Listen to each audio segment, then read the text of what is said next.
Good afternoon. Welcome to the Cabinet meeting of the 18th of October.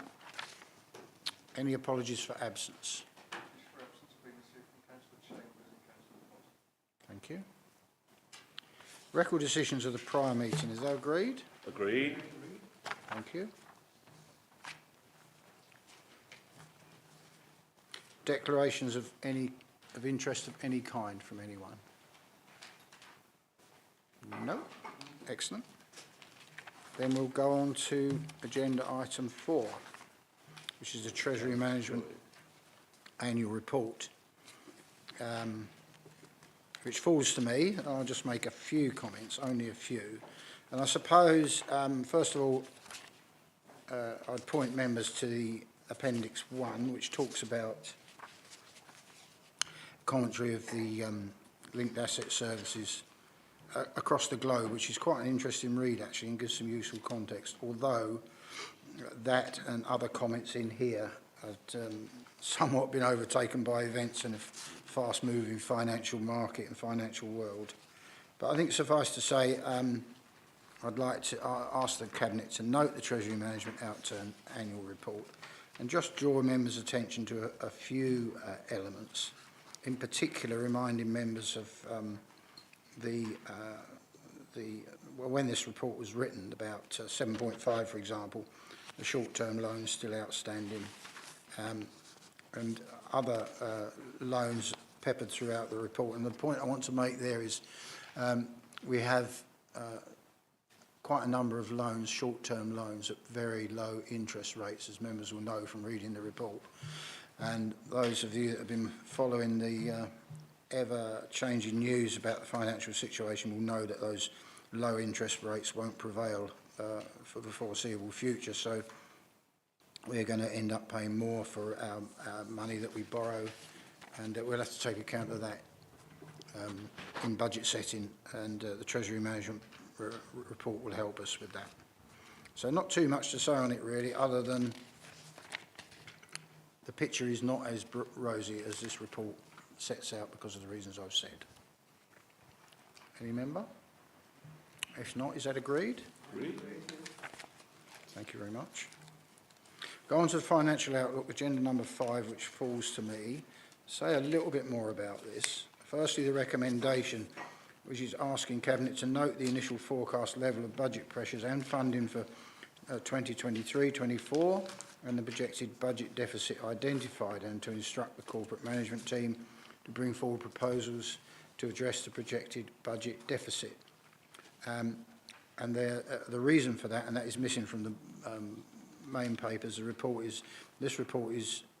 is this report is important in providing the framework underpinning the budget setting process 2023-24. Draw members' attention first of all to 5.1 under section 5, the conclusions, because that gives a table setting out in very headline terms the scale of the problem confronting us. And members will see that from that, the potential budget gap is somewhere between 32.6 million and 56.2 million. So very substantial projected gaps. Now, obviously, this is a moving feast, and colleagues, portfolio holder colleagues will know that work is ongoing on a weekly and daily basis to bring this gap down, and some of that work has come to fruition already, so that we know we're already dealing with a gap significantly below 30 million, which could not have been included in this report because of the timing of the work that's been ongoing, and it shows the moving feast and the volatility of the nature of budget setting this year, which is the biggest problem yet we've had in budget setting. Now, the reasons for that are given, set out quite clearly in the report. Some of those are inflation linked, and I draw members' attention to 4.3, which speculates about the rate of staff pay. Now, we have always paid as much as we could afford in previous years. Excuse me, and we did that again last year. Inflationary pressures are such that we're, at the moment, we're projecting a larger increase in prior years, with inflation with pay uplift running at 5.3% across the country and inflation running at almost double digits. There's clearly a need to think about that in terms of how we retain, recruit and retain staff. So we'll return to that during the budget making process. 4.9 talks about the MRP, interest rates and MRP. That's set out in the report. The biggest pressures of all members will know from their portfolio work come from children's and adults, children's social care, adult social care, which are all set out from 4.14 onwards through to 4.26. And you can see again from the table in 5.1 that the social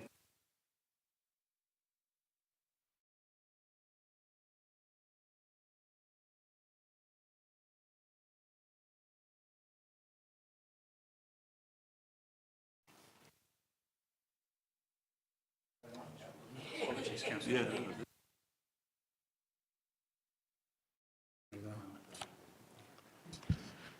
Right. That wasn't the end of my speech, you'll be sorry to know. We'll take that one away. Table 5.1 shows you that a cumulative gap there, children's and adults together, something like 23 million. Ranges between 23 million and 27 million. So that's where most of the pressures are, demand-led statutory services that are creating those pressures, particularly with high-cost placements. But nonetheless, we have to work through those because the gap we have currently is, we don't need me to tell you, colleagues, that that is unaffordable and that gap cannot prevail. Nonetheless, we have a statutory obligation to set a balanced budget by March 11th every year, so we will work towards that. The next iteration of the budget will be coming to members in November, and by then I'd anticipate some movement on the figures that are in 5.1. So, having said that, I move the recommendation I set out earlier. Councillor Dove. I'd like to support that, but I think that this is one of what is definitely the most difficult early budget we've ever had to try to make, because I think that the government really has got its policies now completely fluid at the moment, and one of the things which we've heard shouted loud and long is the fact that there's a strong risk that they will flat cap our grant figure from last year, which is fine if we could flatten out all our outside people to provide the services at the same rate, and so on. So what it means is you're getting a very difficult reduction to make. And if you make those reductions, you can't make those in the statutory services, obviously, because, you know, they're struggling anyway to deliver. And, you know, you've then got to think about what else you do. And it's extremely difficult, I think. We have to maximise our income and so on and make sure that we, you know, do everything it is possible to do. But the trouble is that at the moment, even on our costs of doing anything, because of the labour shortages currently being experienced, and also because of the rising price of supplies through the war in Ukraine and so on, and the possibility of that, I think that expanding, then I think we are, you know, making the budget in a very difficult area. And of course that doesn't take into account the fact that we can expect various iterations of fuel increases and what support the government is going to give to that or not. And you know, I do think that this is going to be an extremely difficult period.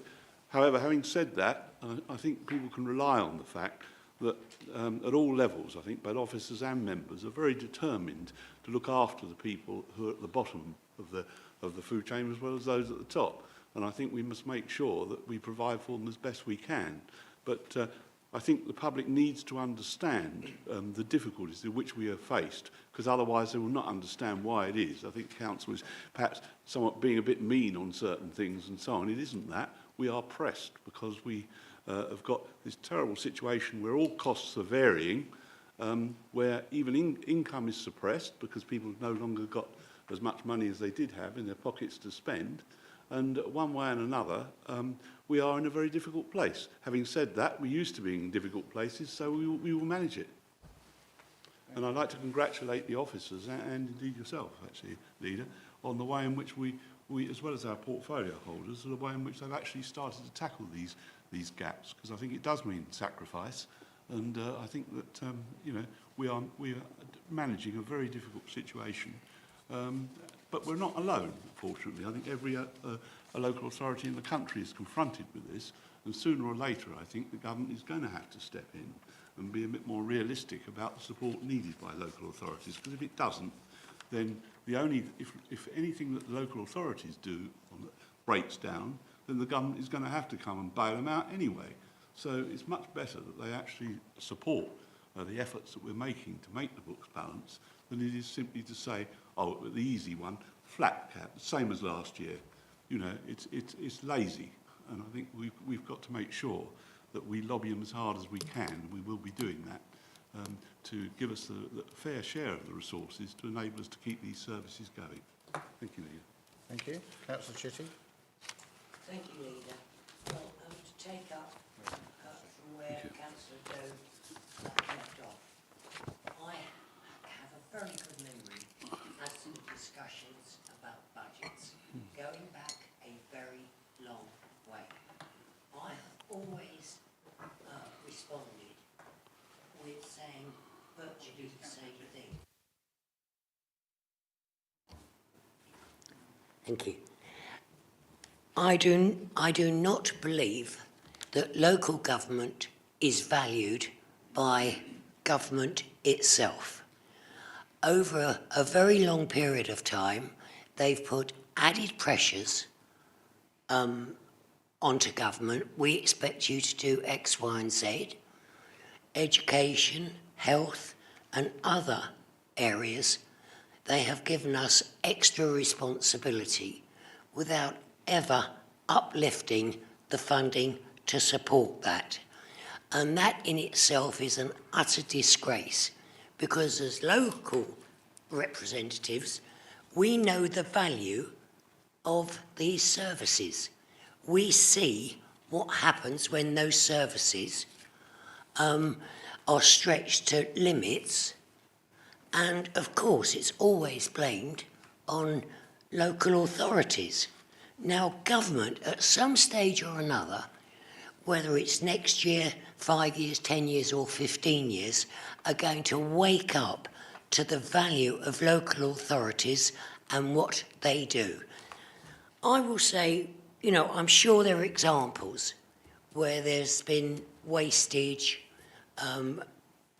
various different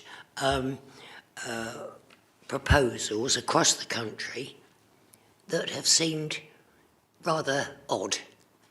But here we have always focused on not only the people, but the children, the services, whether it's in terms of health or adult services, children's services, and many others. But we have taken the hit for far too long to protect those services at the cost of other services that we are desperately keen to take forward for residents in Medway. So my argument remains the same. I'm very suspicious that central government will ever really appreciate the work of local government, and it is a very, very sad state of affairs. Thank you, Leader. Thank you, Leader, and thank you for the report as presented.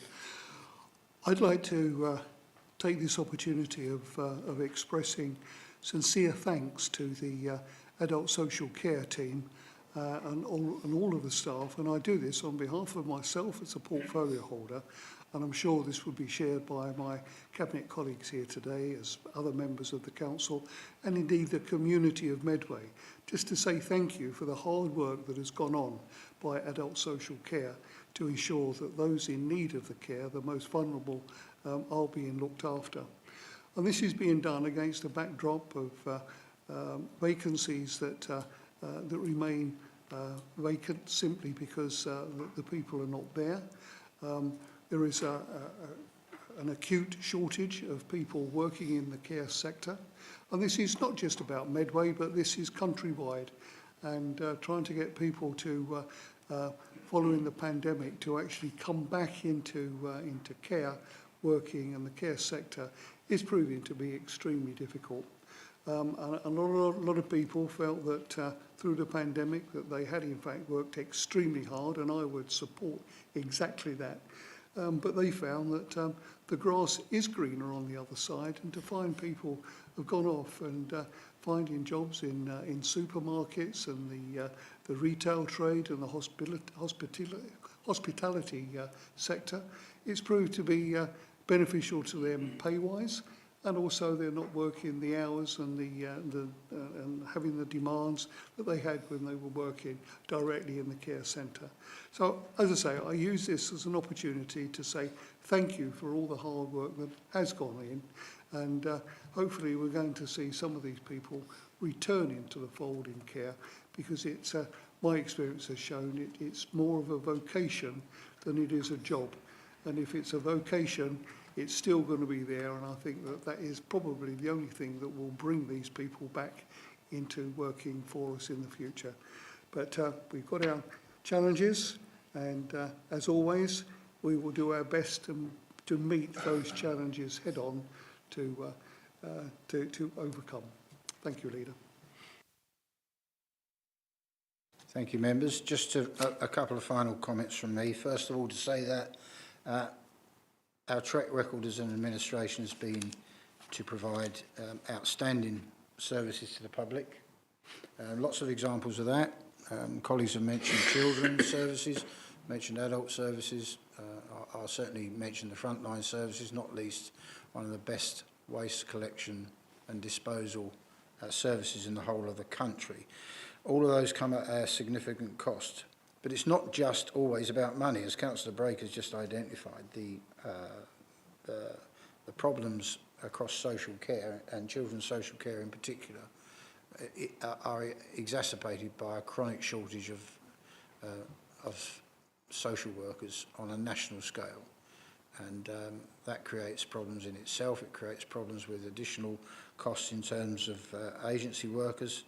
But even then, there is a shortage of agency workers as well. So a perfect storm is being created so that we can allocate as much money as we like, but if the resources aren't available, that creates a problem in itself. But nonetheless, quite rightly, we still have to be held to account for the quality of our provision for vulnerable children and adults, and that's a challenge that we meet head on. So I mentioned earlier that there would be some significant work is being done, will be done.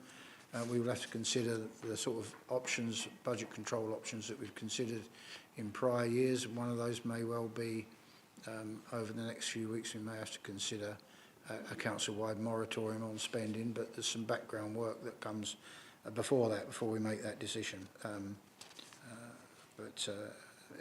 In other words, in terms of balancing the current budget, which is projecting a substantial overspend, which will have a major impact on the next year's budget. We have that, and we have the additional pressures that are coming through informing the 23-24 budget. So lots of work to be done, and by portfolio holders working with their officers. But as always, we will meet that challenge head on. The recommendations agreed. Agreed. Thank you. Can I go to item 6, please, Councillor Galvin? Thank you, Leader. This is the annual review of the Council strategy. The Council plan refresh will take place in January next year. As colleagues will see from sections 2.2 and 2.3 of the report, this is a very light touch refresh. There are 2 changes proposed to the people priority and none to the place and growth priorities. There will be a more fundamental review next year, Leader. The full strategy can be found at Appendix 1 of the report. I'd like to thank Business Support ONS for their comments and move the recommendations 9.1 and 9.2 on page 53 of the agenda, Leader. Thank you. Member? Is that agreed? Agreed. Item 7 is the annual review of school place planning. Councillor Isles, please. Yes, thank you, Leader. I'm pleased to present this annual summary report, which provides an update on the progress made against the school place planning strategies 2018 to 22 and 22 to 27. It highlights areas of demand for school places and makes recommendations to ensure that appropriate levels of good quality school places are available through to 2027. The report also sets out the options to fund the proposals. Medway Council has a statutory duty to provide sufficient school places. The school place planning strategy describes the principles, methods and challenges of this duty. The proposals in section 9 and 11 of this annual review of the school place planning strategy follow the school place planning strategy principles. They also support the council plan priority of supporting Medway people to realise their potential and the outcome of all children achieving their potential in schools. The proposals, if approved, would be delivered through available funding from the Education Capital Programme, comprising of central government capital grants and Section 106 funding. This annual review report and the recommendations in it are based upon the annual round of forecasting undertaken in April 2022 using the latest available data. Appendix 1 sets out the forecast for the various mainstream primary and secondary planning areas, and Appendix 2 shows the forecast for send to places. By approving the recommendations in Section 18 of the report, the Cabinet will be ensuring that the Council meets its statutory duty to ensure that sufficient and appropriate good quality school places are available in both mainstream and specialist provision, and that the required informal and statutory processes have been undertaken. I therefore move the recommendations as laid out at 18.1 of the report. Thank you. Thank you, Councillor Isles. Any member? Just a brief comment from me about finance in terms of 18.12, which talks about the allocations there in terms of basic need allocation and the send allocation, both of which are welcome, of course. And 18.13 says that those matters will return to Cabinet and Council in due course, involving additions to the capital programme. I know you moved that, but I just wanted to reinforce the point. Okay, I have nothing more to add, but I can go and cite the recommendations at 18.1. The Cabinet is asked to, 1, note the progress made against the school organisation plan and school place planning strategy frameworks, which have ensured that the Council has met its duty and sufficient school places are currently available to meet demand.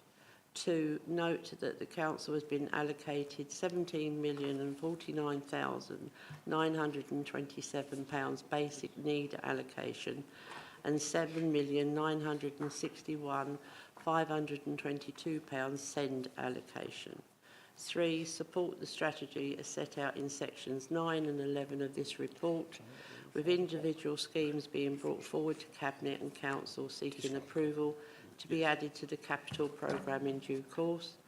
4, authorise officers to commence the detailed feasibility studies, design planning and procurement processes at the appropriate time for the project set out in sections 9 and 11 of the report, ensuring that appropriate procurement processes are completed.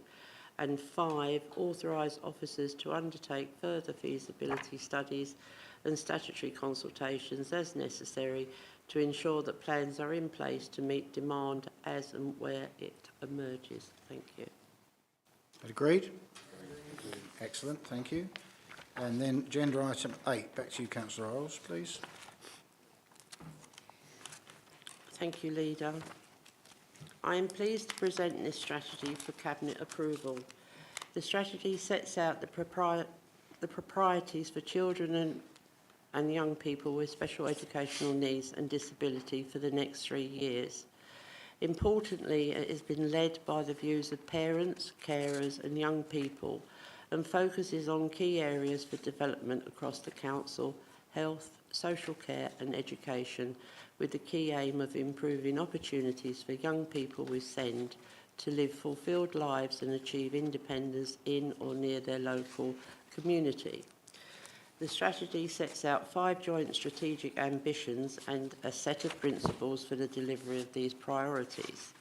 The priorities are access to the right support at the right time and in the right place, preparing young people for adult life, working together with children and young people with SEND and their families and carers, achieving better outcomes through inclusion and reduced inequalities following the COVID pandemic. These priorities will be progressed in a co-produced SEND strategy action plan and monitored by both the SEND partnership and operational boards. I should like to reiterate and quote from my foreword of the strategy, and that is, we want to ensure that Medway is a place where children and young people with SEND thrive in all areas of their lives: education, health, emotional well-being, personal development, social connections and relationships, and employment prospects. This strategy sets out to achieve this with ambition and guiding principles based on an emphasis of partnership and participation, and formed from listening to children, young people, parents and carers' views and needs. I should like to take the opportunity to thank officers for their hard work in developing this comprehensive and robust strategy. I now move the recommendations at 8.1. The Cabinet is asked to note the comments of the Health and Wellbeing Board and the Children and Young People Overview and Scrutiny Committee as set out at Appendix 3 and 4 to the report. 8.2. The Cabinet is asked to approve the Joint SEND Strategy 2022 to 2025 as set out at Appendix 1 of the report. And 8.3, the Cabinet is asked to delegate authority to the Director of People, Children and Adult Services in consultation with the Portfolio Holder for Children's Services lead member to make minor updates to the strategy that are necessary following completion of the Safety Valve Intervention Programme, SVIP. Thank you.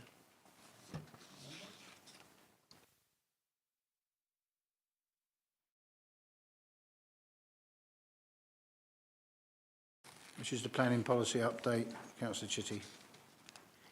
Thank you, Leader. What is important about this is the need for an update. Now, certainly, as the process has continued and gone on, there have been requirements to revisit what we have actually taken into account on the Medway Local Development Scheme. Now, the problem is currently that the housing figures have actually been increased. You cannot take one part and just accept it into an existing document. You have to look at the much wider implications in terms of jobs, facilities for health, schooling, and so much more. Now, the reason we're bringing this forward is it responds to the increased level of local housing need, up from 1586 to 1675 homes a year, and the need to extend the plan period to 2025. Now, I know that some of these, and I always say how technical these subjects are, but they're the bare bones of what we have to deal with. That is why it's necessary I bring it to you this afternoon. I'll be happy to answer any questions. The document is quite a significant one, and I'm sure one that's been taken very seriously by members of this Cabinet and beyond. Thank you, Councillor Chitty. Any comments? Councillor Hackwell. Thank you, Councillor Chitty, and thank you, Leader. It's a shame that the housing number has gone up by almost 100 houses a year, and 100 houses doesn't seem a lot, but it is in the context of 1,500 or 1,600 houses. And it's also a shame that the local plan is not going to be to Regulation 19 and adopted until 2025, which extends out our housing period until 2040. So we've got a lot of work to do and more houses to be built. So as it says in the report, this will change a lot of landscape in Medway.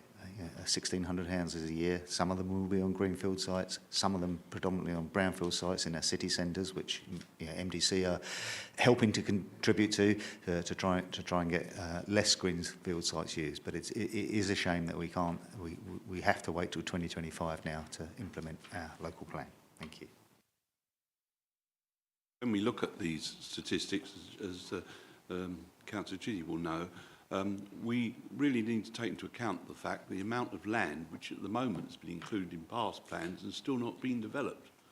And, you know, that, I think what is happening here is they give us these targets to meet. We have to show how they could be met, which is extremely difficult.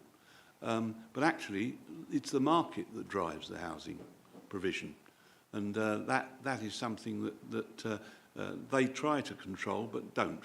And I think that is absolute. That's about the one crumb of comfort in some of this.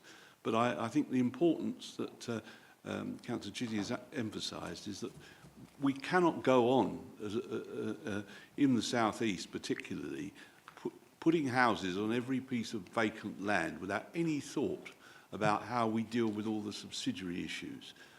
How to deal with water tables and how we deal with the supply, which is already, you've all seen how the various forms of energy supply are being stretched to their limit, how the provision of medical services is being stretched beyond its limit.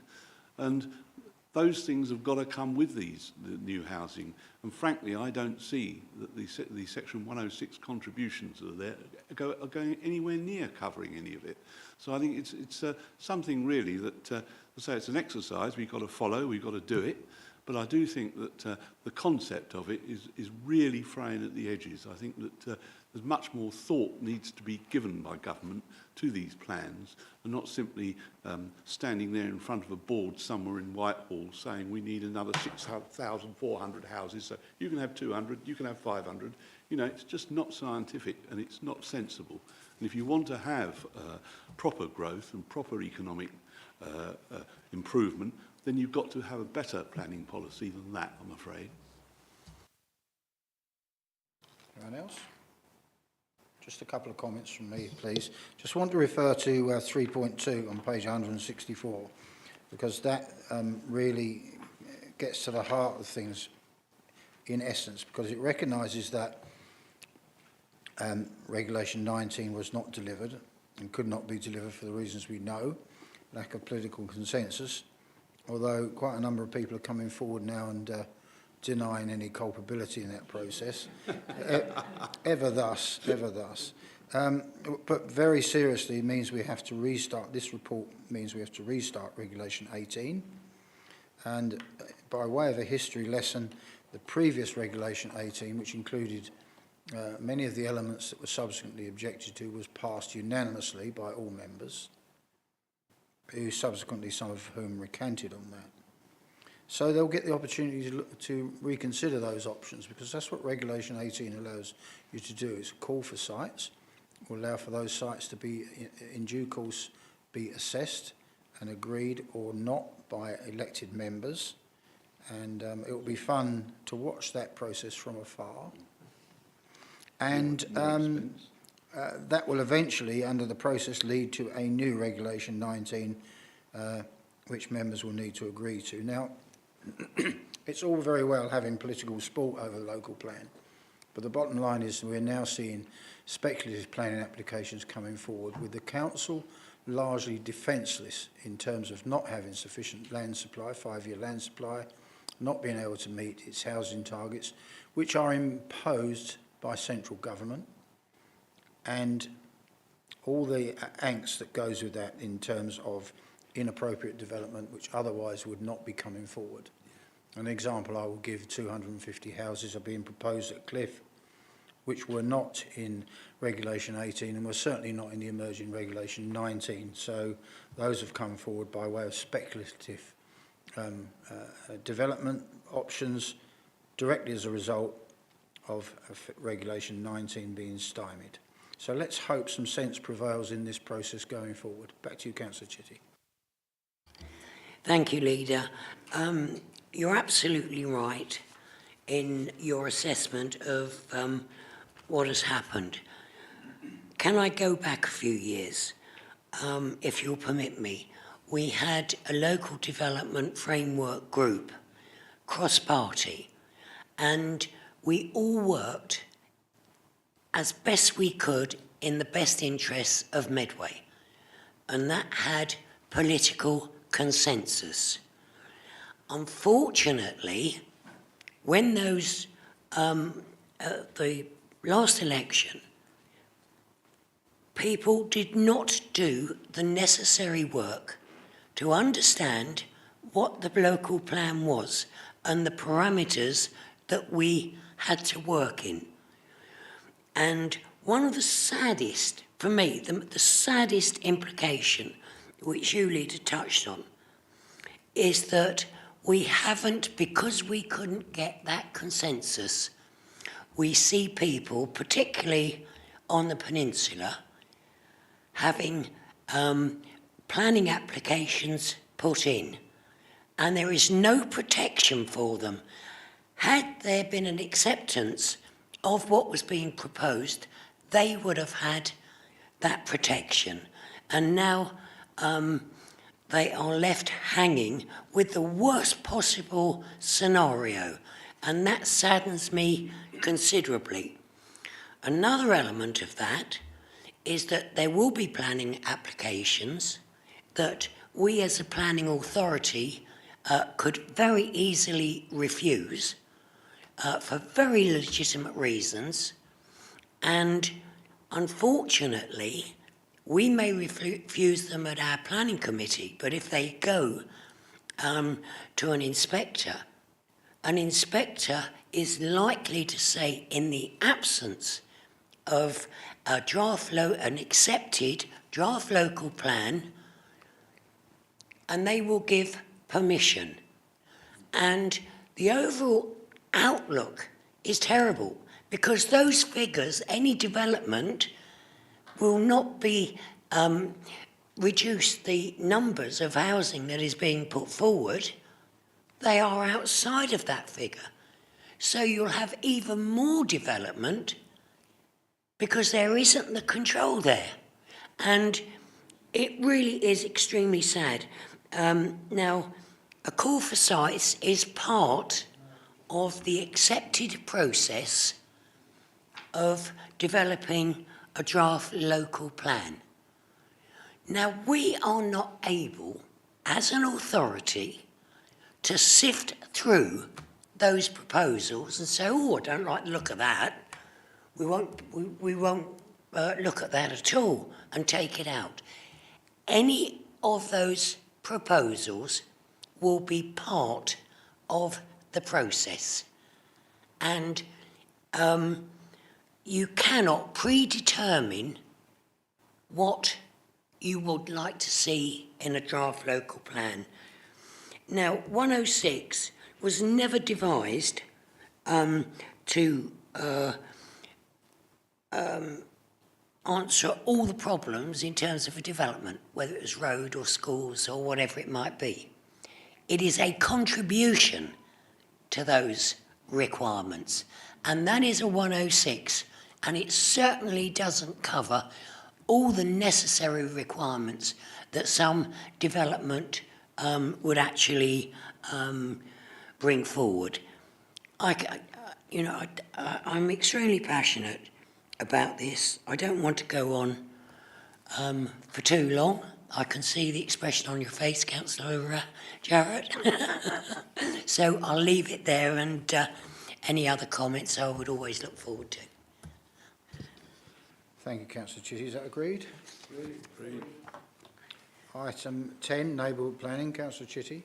Oh, this is one I actually love talking about, because very often people say, oh, you don't consult with people enough. And this, to the heart of this, neighbourhood planning is the community itself. And they have a really important part to play in all of this. Now, there are 5 neighbourhood plans in development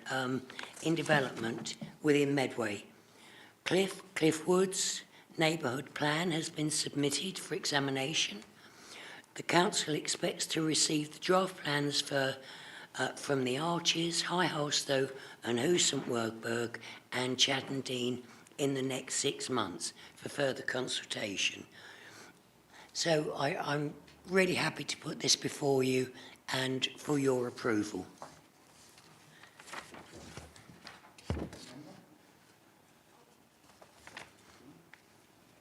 It's an important part of the democratic process, so members ask to agree that. Agreed? Regulation 14. Item 11, Councillor Chitty. Again, this is a very substantial document and it's an extremely important one. And Councillor Chambers has been working tirelessly to bring this forward. He has also been working not only with the leader but myself to actually develop and understand the regeneration strategy. Now, you know, very often when we talk about regeneration strategies, we talk in very flowing terms. What we don't always do is get over the message that any regeneration takes time. And if you don't plan early and agree an accepted way forward over the next 5, 10, 15, 20 years, and even beyond, you lose sight of what you're doing.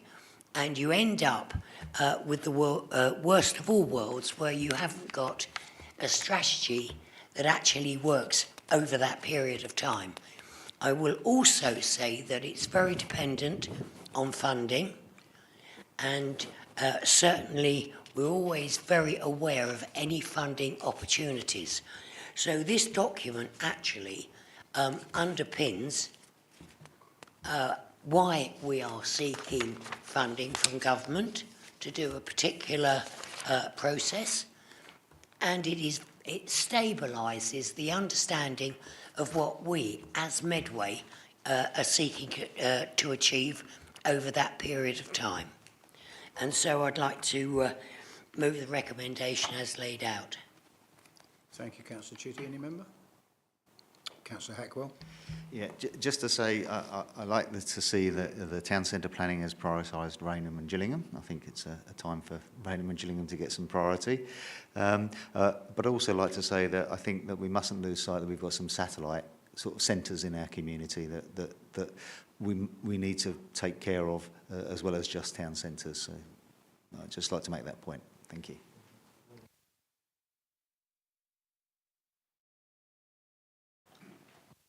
Thank you, Leader. Regeneration covers so many facets. I was delighted to see on the cover of the Medway 2037 document, there's the view of Medway Developments Company's waterfront development, and also the proposals for Mountbatten House. And as Councillor Hackwell mentioned earlier, one of the things that regeneration will help do is restore people living back into our city centres again. I think this is quite an important factor, because over the last few years, and Chatham is a very good example of it, there seems to have been a donutting of our town centres where the residential accommodation has been displaced and nobody actually lives in the town. So you walk down the high streets at night, they're deserted, there's no life there, there's just empty streets, and it's pretty dull and boring. And I think with this strategy, what it does, it encourages people to redevelop our towns, not just the council, because we can't do it all, but certainly we need to encourage people back into our town centres, you know, take that pressure off our valuable greenfield sites and make sure that our town centres are really great places to live in. And I think that's because living in a town centre or city centre is far more sustainable. You don't need to jump in the car to go to the shops. You know, if you live in the centre of Chatham, you've got everything you need within a few minutes walk, and you know, health services, grocery shopping, comparison shopping, it's all there. And I hope this will also encourage not just revitalisation of retail, but also encourage the evening economy. We, particularly Chatham, we need more restaurants. We need more places for people to go in the evenings. So I think that gives us the outline of how we can achieve those aims. And I think Councillor Chitty and Councillor Chambers have done a really good, and the officers behind them have done a really good job with this, and I look forward to taking forward in a very small way through MDC, and I think probably the Deputy Leader will feel the same as me. You know, we will be fully behind this and do our little bit to make sure that these plans actually get to fruition.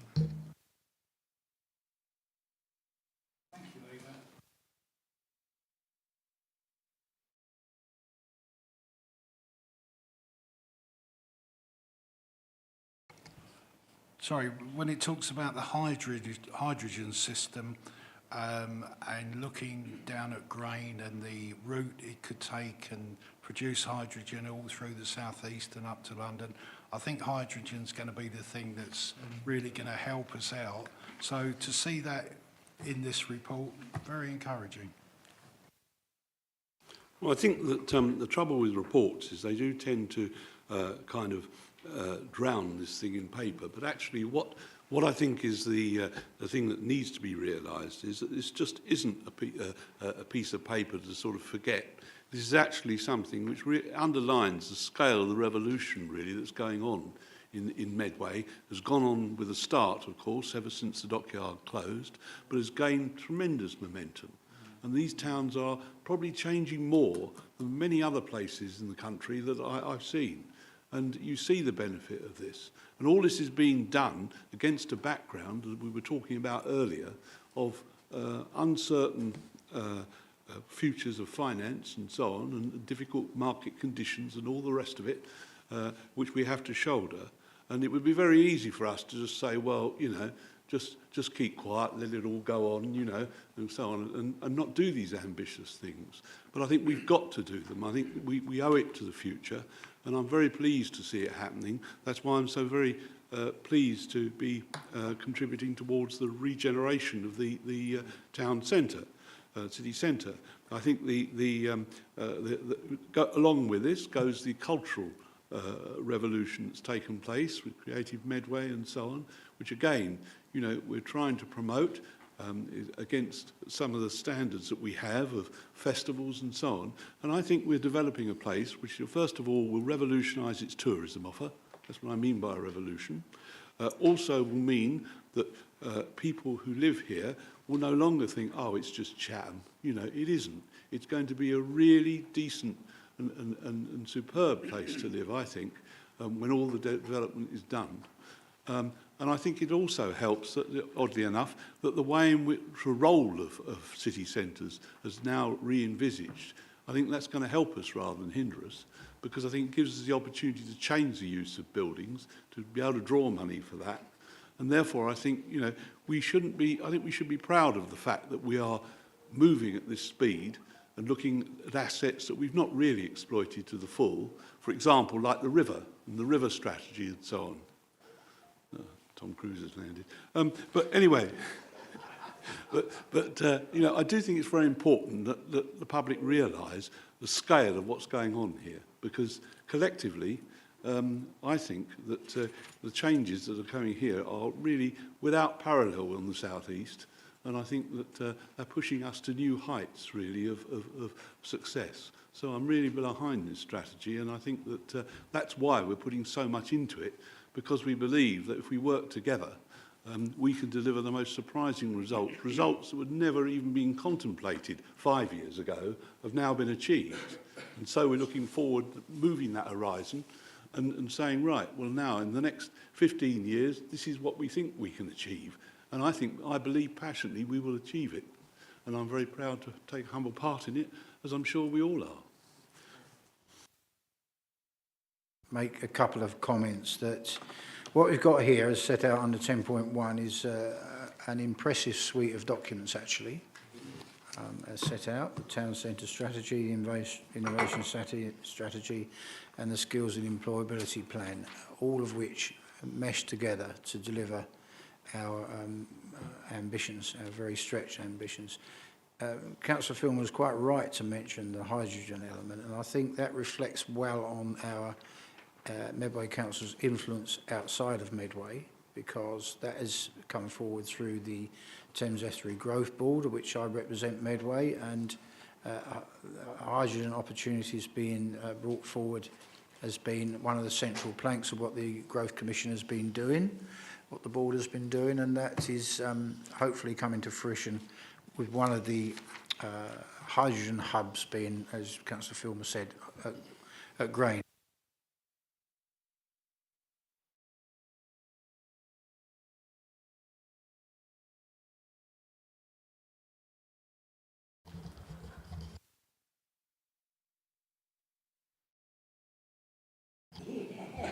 Yes. Should put a Duracell battery in that. That was all I was going to say. Back to you, Councillor.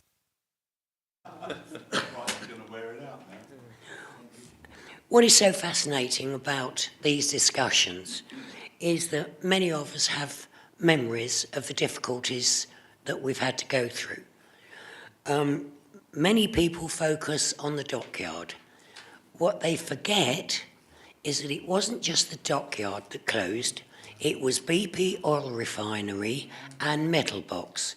And in actual fact, the unemployment figures for working-aged people in Medway was very, very close to 27%.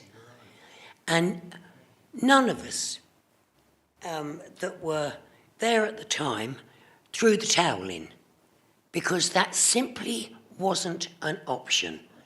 And indeed, there was a certain amount of bravery in decisions that were made then. Now, bringing it to a closer time frame, we made commitments that we would actually take action to improve the opportunities of people within Medway. One of the very striking amount of funding has been put into, say, for example, Medway Park. It's an example of the best that is available. And that was a brave decision if you look at the round, because there were so many priorities. But it was about health, it was about well-being, it was about people actually being able to go together and take part in various, I've got to be careful how I say this, recreational facilities. And certainly, Councillor Galvin mentioned the High Street. I remember very clearly one of the first decisions that was made was to improve Gillingham Station, because it sent out entirely the wrong message. So just in Gillingham alone, two of the earliest factors were at each end of the High Street. So I think it would be unfair to say that we have only concentrated on Chatham. We have to concentrate on Chatham, because we have to set the standard where people, and to take up another point that Councillor Galvin made, is we have to make an area desirable for people to go and live there. And that is very much to do with the regeneration that's already taken place, and sending out the message, this is really a good place to come and live. You've got all these sorts of facilities, and that is part of what this documentation is all about. You have to start somewhere, and you have to build it up to a crescendo. Now, that takes years. It's not going to happen in a blink of an eyelid, but you have to hold faith and make sure that you do not lose sight. And that's why I think it's entirely right to look and refresh the documentation, because that gives everybody the opportunity to be fully engaged in the process as it proceeds forward. Thank you. Thank you, Councillor Chitty. Is that agreed? Agreed. Go to item 12 then, please. Councillor Filmer.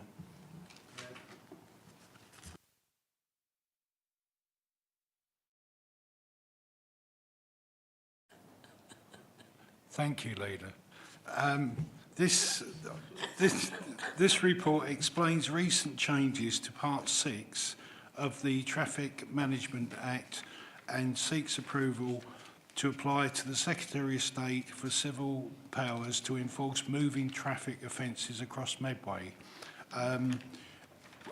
When you read through the report, all the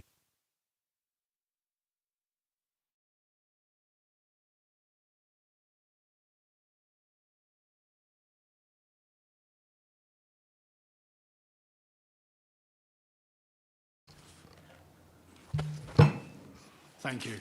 All the junctions in the report that we've been looking at are all covered by enforcement notices or signage. So this is actually to enforce the junctions to make it safer for people. So the recommendation is on page 8, 10.1, which is the Cabinet is recommended to support the civil enforcement of moving traffic offences across Medway, and set out in option 1 at paragraph 3.1 of the report, and agree to delegate authority to the Chief Executive to apply to the Government for enforcement powers. Thank you. Thank you, Councillor Filmer. Councillor Isles.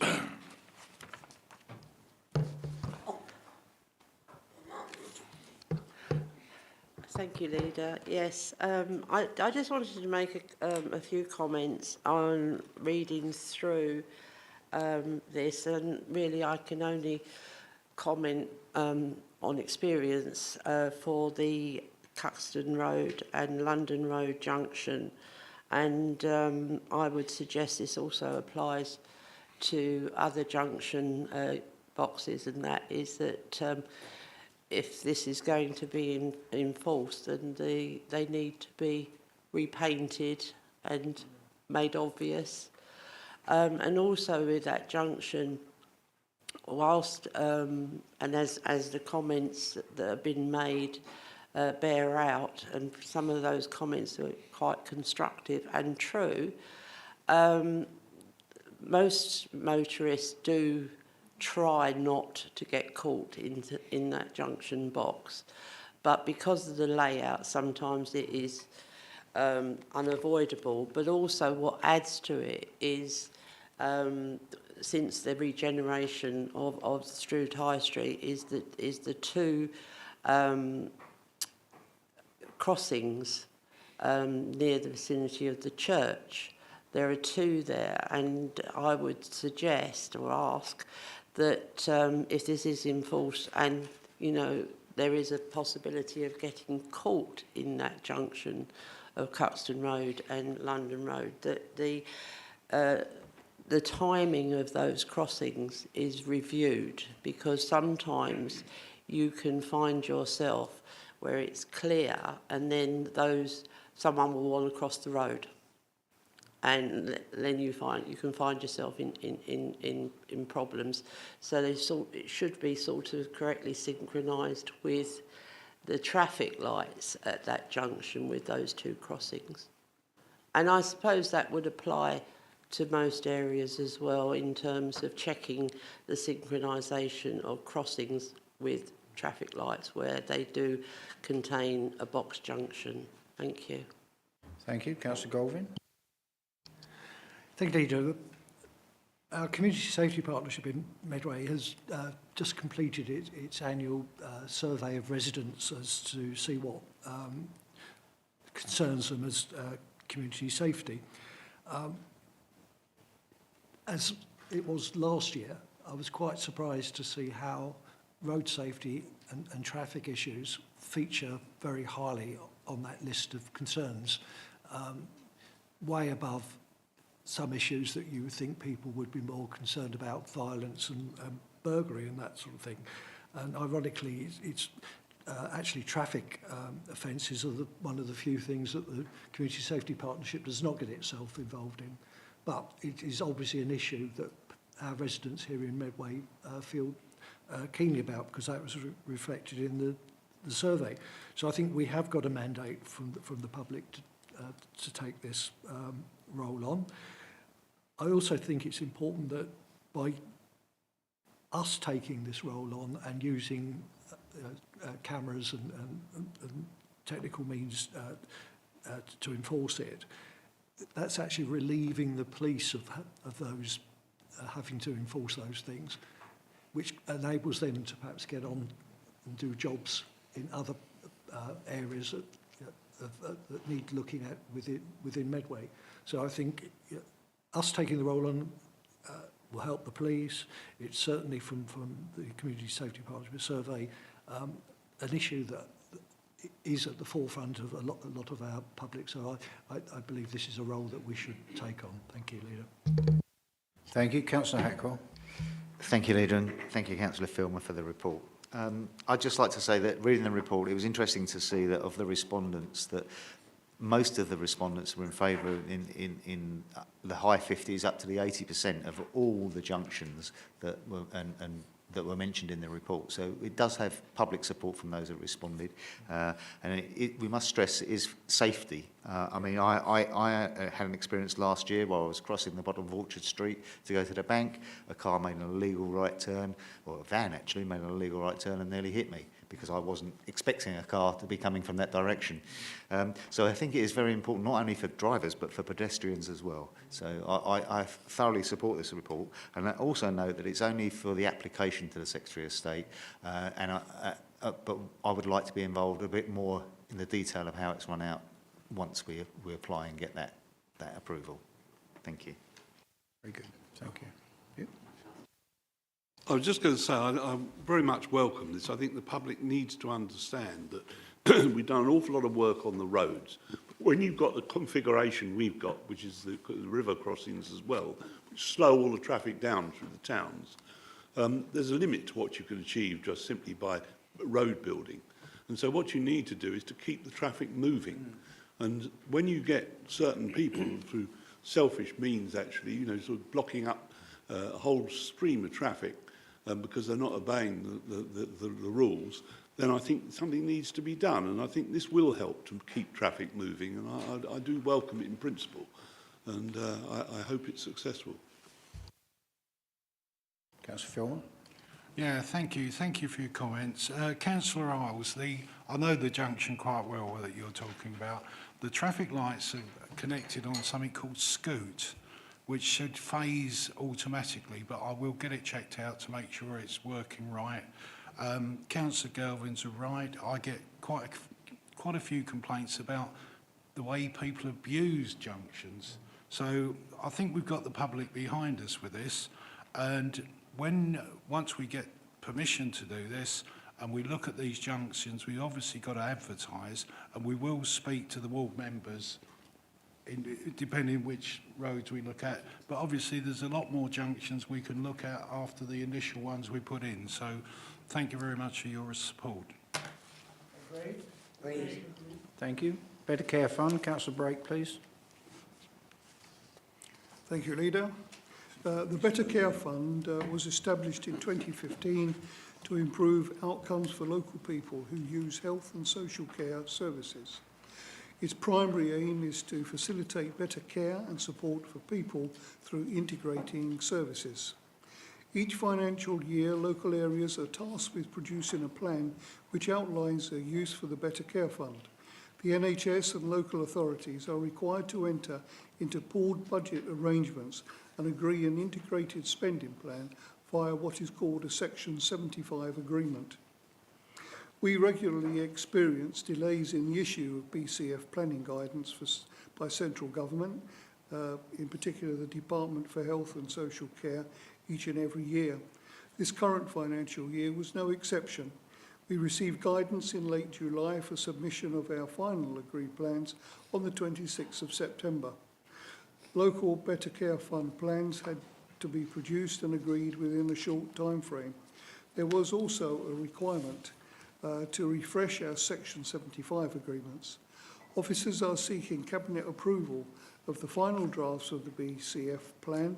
The plan was submitted to Health and Wellbeing Board and received their endorsement on the 1st of September 2022. The Better Care Fund plan is developed and monitored by the Joint Commissioning Management Group, was established to monitor and support the Better Care Fund in Medway. It comprises senior officers from Medway Council and Kent and Medway NHS. It includes the Director of People, Director of Finance, Assistant Director for Adults and Director of Public Health, as well as the Director of Integrated Care Commissioning, Medway and Swale, Kent and Medway NHS. The recommendation is that we, the Cabinet, agree to approve the Better Care Fund plan, which has already been submitted for national approval by BCF, and leads and that we agree to delegate oversight of the update of the Section 75 arrangements to the Director of People in consultation with the Director of Integrated Care Commissioning, Medway and Swale, Kent and Medway NHS. I'm happy to take questions if there are any, please. Thank you, Councillor Bray. Any member? Agreed? Agreed. Thank you. On to item 14. Councillor Golding, please. Thank you, Leader. This amended covert surveillance policy is as a result of recommendations from the Investigatory Powers Commissioner's Office. I'd like to thank Mr Gill for all the work done in producing this new policy. Authorisation for directed surveillance can only be granted if the purpose of the surveillance is the prevention or detection of crimes punishable by 6 months imprisonment or more, i.e. serious offences, or relating to the sale of alcohol or tobacco to underage persons. The Regulation of Investigative Powers Act 2000, or RIPA for short, provides a statutory mechanism for authorising certain types of surveillance.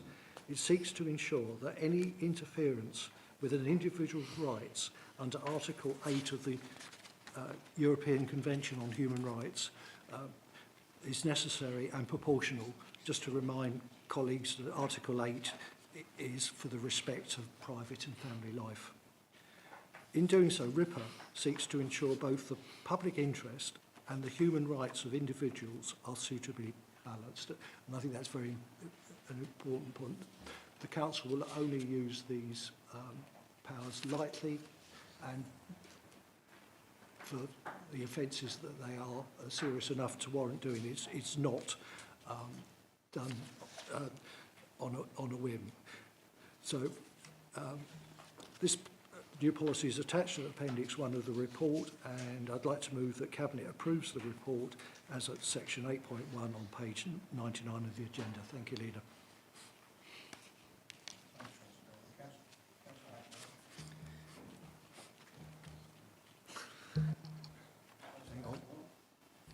Thank you, Leader, and thank you, Councillor Goldman, for the report. I'd like to support this. I've actually been out with our street scene team and seen covert CCTV being used in commercial, I would only put it as commercial fly tipping, and we actually put some covert cameras out there, and that's actually caught some really good footage of people actually doing commercial fly tipping, and without that covert surveillance we probably wouldn't be able to get any convictions. So I really do support this report. Back to you, Councillor Golding. Anything further? No, just to say I should have mentioned that certainly fly tipping is another one of the and a very serious offence that this can help to prevent and catch the people doing. I'd just like to reiterate, this is not a licence to go spying on individuals. This is reserved for very serious matters. Thank you, Leader. Okay, thank you. And item 15, Councillor Golding, I believe we've deferred this item. We're deferring that for further consultation, Leader. Thank yes. you. In which case I'll go on to item 16, Councillor Doe. Yeah, just a second. Thank you, Leader. I'm sorry that this has had to come up in this way, but I think that I spoke earlier about the state of the markets at the moment and how badly they've been affected by all sorts of outside factors. So that materials now have gone up greatly in cost, labour costs have gone up tremendously, and we've seen a spike in most of those expenses. We were originally given a good estimate by the firm of architects working with our team to actually to see really what we thought would be, I think, the maximum that we would need to spend to deliver this pool. And I think that what has happened, unfortunately, is as a result of these factors that I've just spoken about, the cost is very much more.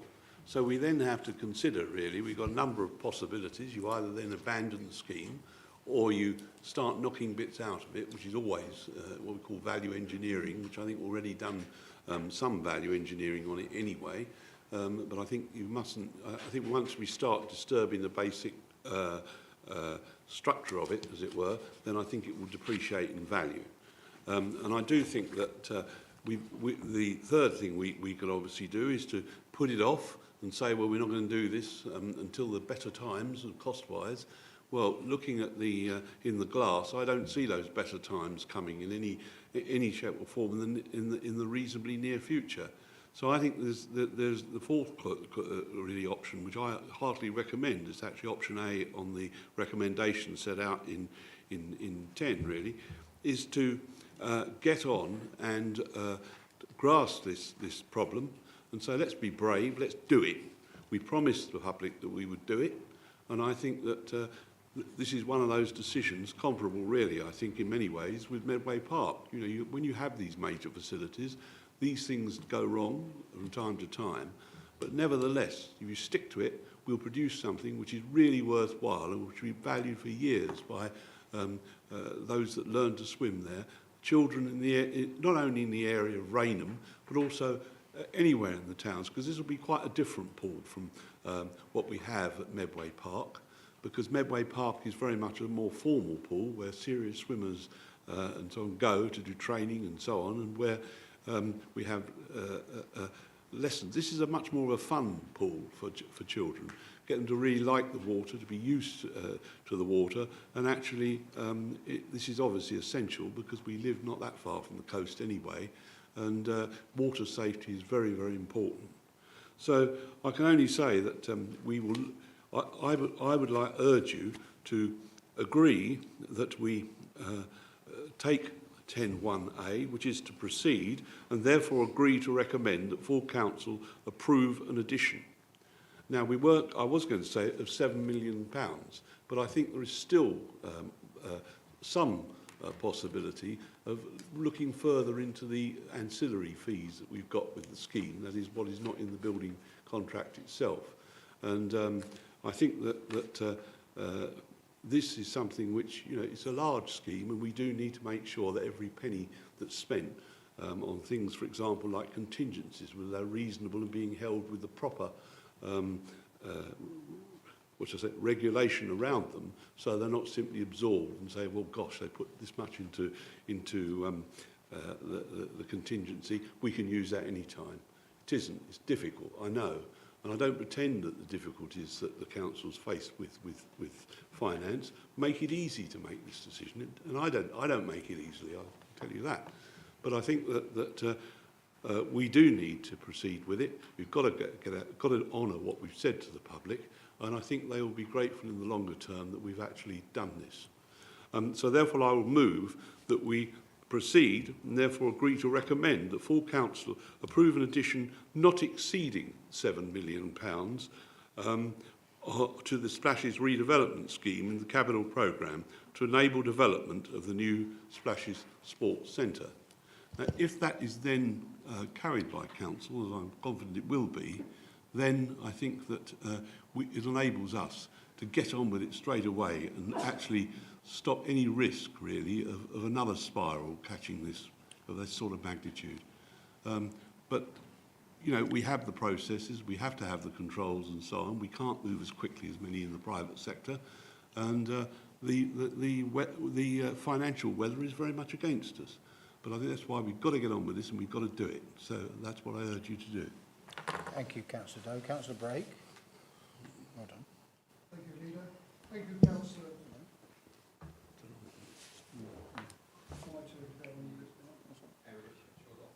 Sorry. There we go. Thank you.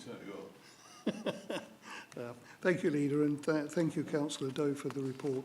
I fully endorse and support the recommendation as outlined in the report, together with the slight modification of approving an additional sum of not exceeding £7 million.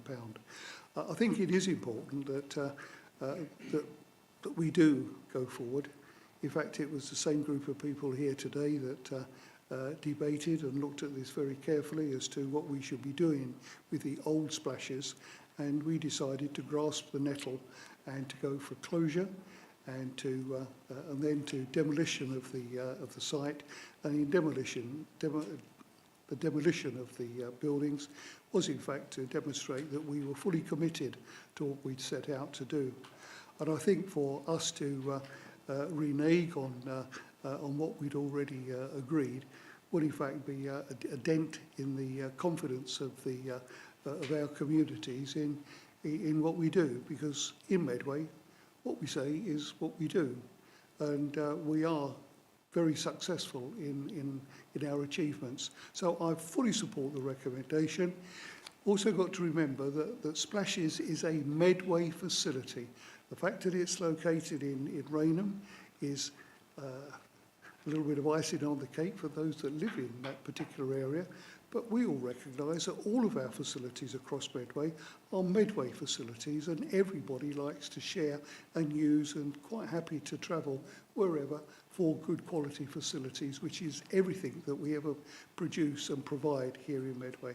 So it gives me great pleasure to support Councillor Doe and the recommendation here. But let's forget, safety is paramount, in as much as this is a golden opportunity for young people in particular to learn to swim. And if they can learn to swim, there's a good chance that it will save not only their own lives at some stage, but could help in saving other lives. Thank you. Thank you. Councillor Hackwell. Thank you, Leader. I also would like to support this proposal.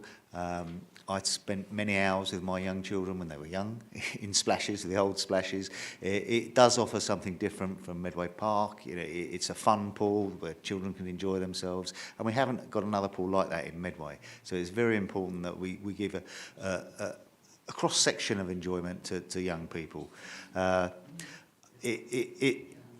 As Councillor Brake have just said, you know, we've said we've got to do this. We're already halfway down the road. We've demolished it. We've said we're going to build it. We can't stop now. We need to get it this completion and get spades in the ground as soon as possible. Thank you. Councillor Golding. Thank you, Leader. Like colleagues, I've had fond memories of using the old Splashes, and I think the point made about water safety is a very important one. I remember taking my granddaughter, who was then about 2, down the flume tube. And I had to sort of grab hold of her to get her down. But doing that overcame her fear of the water, and she ended up being a very good swimmer. In fact, she's now a qualified lifeguard and really, as I say, loves the water. And I'd like to think that Splashes played a part in overcoming a fear, and it's getting over that fear of water that then encourages children to learn to swim. You know, the fun of splashing around makes them confident in the water, and I think that is a vital part of this. I also think that this is, like Councillor Brake and others, this is a facility that is for the whole of Medway. Just because it's in Raynham, it had to be somewhere, didn't it? But I've also think we should go ahead with this and bite the bullet for the extra cost, because we could re-engineer the project. We could make the building cheaper, but by doing that, we'd end up with literally with a splashes Mark II, and we'd be giving somebody else, a future council in the future, problems. Energy efficiency side out, yes, we could cut costs, but what we would do in the long term, we would end up with a building that would cost far more to run in the future. And I think by having a building with that high energy efficiency, the last few weeks have certainly taught us that will more than pay for itself over a longer period of time. So we'll be bequeathing to future councils a good quality building, and we'll be bequeathing an energy efficient building. So I think that is a good thing to do. Yes, the costs are quite frightening, but we are virtually, as we've found in other areas, where we are at almost a peak of construction costs. Yes, the construction costs could come down in the future, but they may not. That's a gamble we'd have to take. But certainly all building work at the moment is really under pressure with both labour costs and material costs. If we really want to do this, we've got to get on and do it. And I think this is worthwhile expenditure, although it's eye-watering amounts of money to spend at this amount of time. But probably with the way inflation's going in the future, in a few years' time, we'll think this is a pretty economical deal. Thank you. I could just add some comments, please.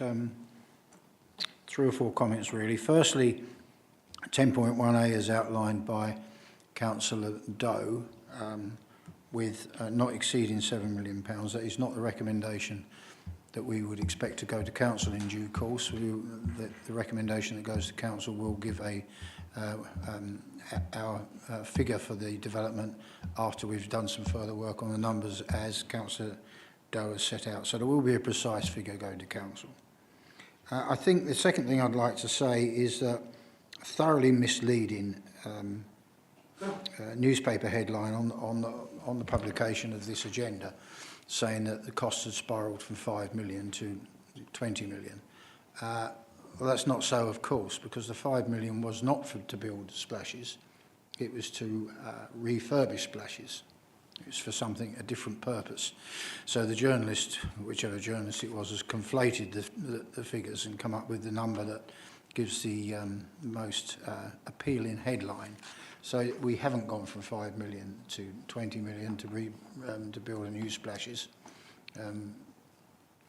We've done something entirely different. So misleading and headline that you could almost say is mischievous headline. But anyhow, that's headlines for you. The final comment I wanted to say was, firstly, 2 final things actually.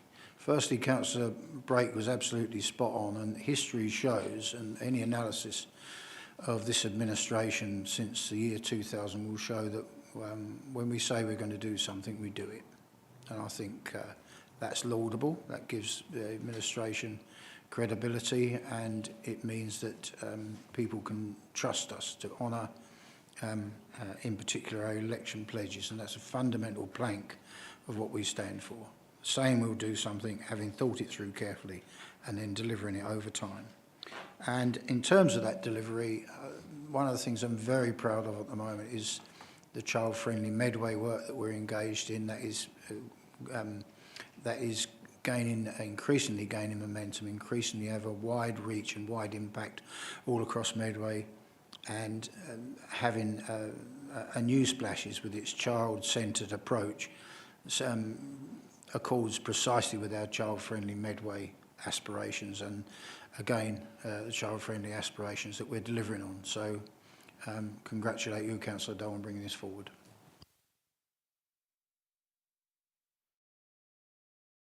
Yeah. Okay. Can I first of all thank members for the warmth of their support on this, and I really do I'm very proud to actually be part of this cabinet, that when we take decisions despite the problems that do it, which I think ultimately are going to be for great benefit of Medway, and I really do believe this will be.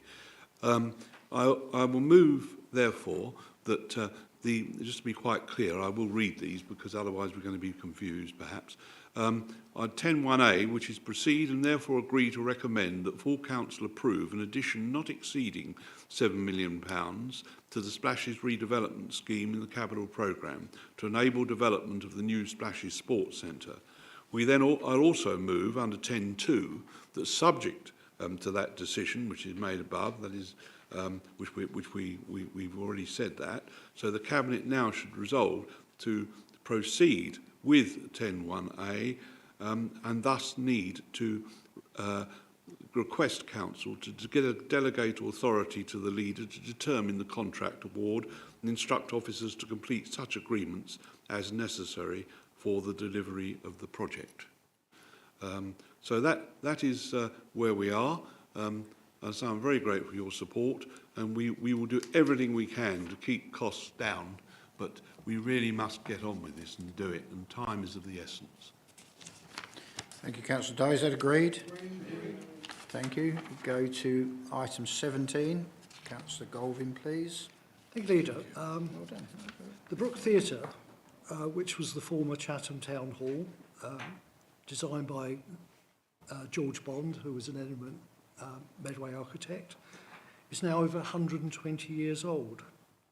It's a Grade 2 listed building, and it forms a pleasant contrast in Chatham to the modern buildings it sits opposite.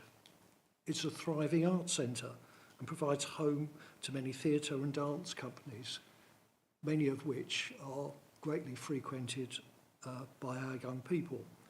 So it not only serves our ambitions to be a city of culture, it also serves our ambition to be a child-friendly city. As will be seen from the report, we've been awarded future high street and levelling up funding amounting to £6.8 million to refurbish and improve the facilities at the Brook. During the enabling works for this, it was found that some of the steel framework of which the building is constructed is found to be corroded. This steelwork is encased in concrete, which forms the floors of the building. Therefore, it's necessary, in order that we find the extent of the corrosion, to remove sections of the concrete and find how severe the problem actually is. It's been estimated that this will cost some £250,000, and I'm asking Cabinet to recommend to full council the addition of £250,000 to the capital programme as at 9.1 on page 162 of the agenda. So move, Leader. Can I support this? I think that this is, again, one of those projects which, because of the nature of the building, we've done an awful lot of work. It's a four which we intend to do to the inside. But unfortunately, in doing this, we've come up against this problem, which I think is due to the fact the clue is in the name of the road, the Brook. And I'm afraid that the Brook has decided that it's going to muck up our calculations in the sense that the Victorians didn't really know as much as we know about the effects of corrosion and so on. And I think that as a result, we don't know really exactly what's wrong here. We have got the potential for a lot being wrong. Equally, we have the potential that it may not need all to be done at once. So I think we want to take a very balanced view of this, but nevertheless, it is very important that this building is remained and used. And can I just say that this is not just an ordinary theatre. This is a theatre where we nurture all sorts of creative organisations, and it's part of a key part of our Medway creative push really on this. And I think it's part of the sort of cultural renaissance of the whole city to be. And I think that this is an area where groups are developed, where there are people who've performed at the Edinburgh Fringe and other places, And actually, you know, we're not talking about a sort of bunch of amateurs. What we're talking about are people who are highly professional in the way they approach this. And I think it's a really good seed bed, if you like, for growing this creative momentum that is taking place in the towns. So it is extremely important that we do that. We've taken a lot of public money on this already, and therefore we've got to make sure that they know that we're backing this 100%, because I don't want to feel that we ever gave money back or anything of that sort. So I think that really, one way and another, this project's got to succeed. I think this survey, although it is an expensive survey by its nature, it's because it's so radical to the building, it is difficult to do, it's intrusive really. And I think that we really, in a sense, all we're doing is learning the lessons of splashes in a way, that now we are looking at what intrusive things, so that we don't have a problem that suddenly comes upon us when we find that something's collapsed or something else has happened. You know, we owe the public better than that.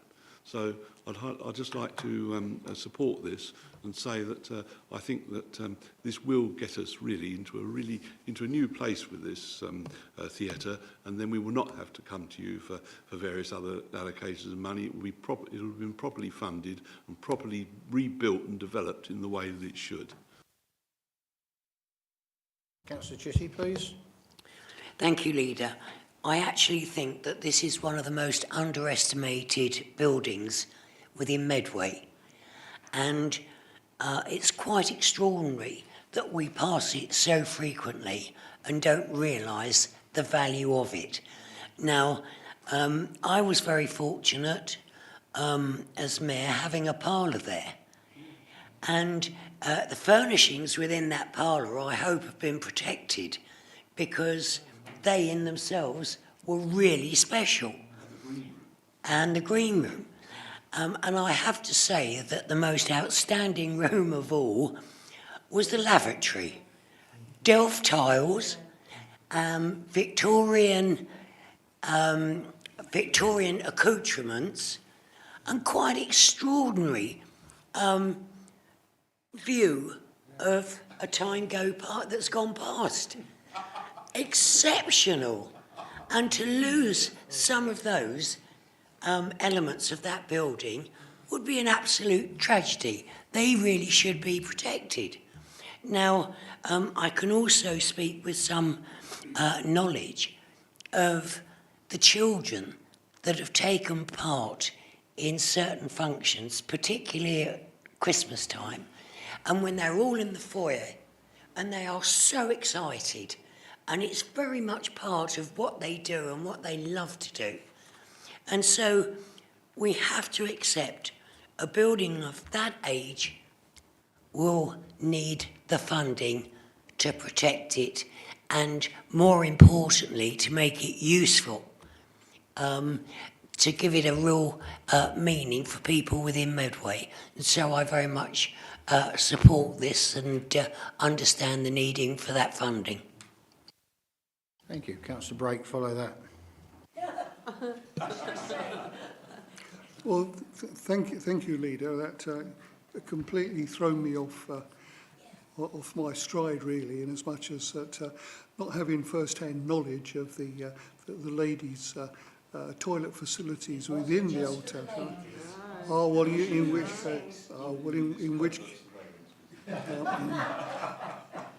in which case I'm going to bow to the greater knowledge of my colleague, Councillor Chitty, and thank you for a very descriptive introduction to Chatham, the old Chatham Town Hall.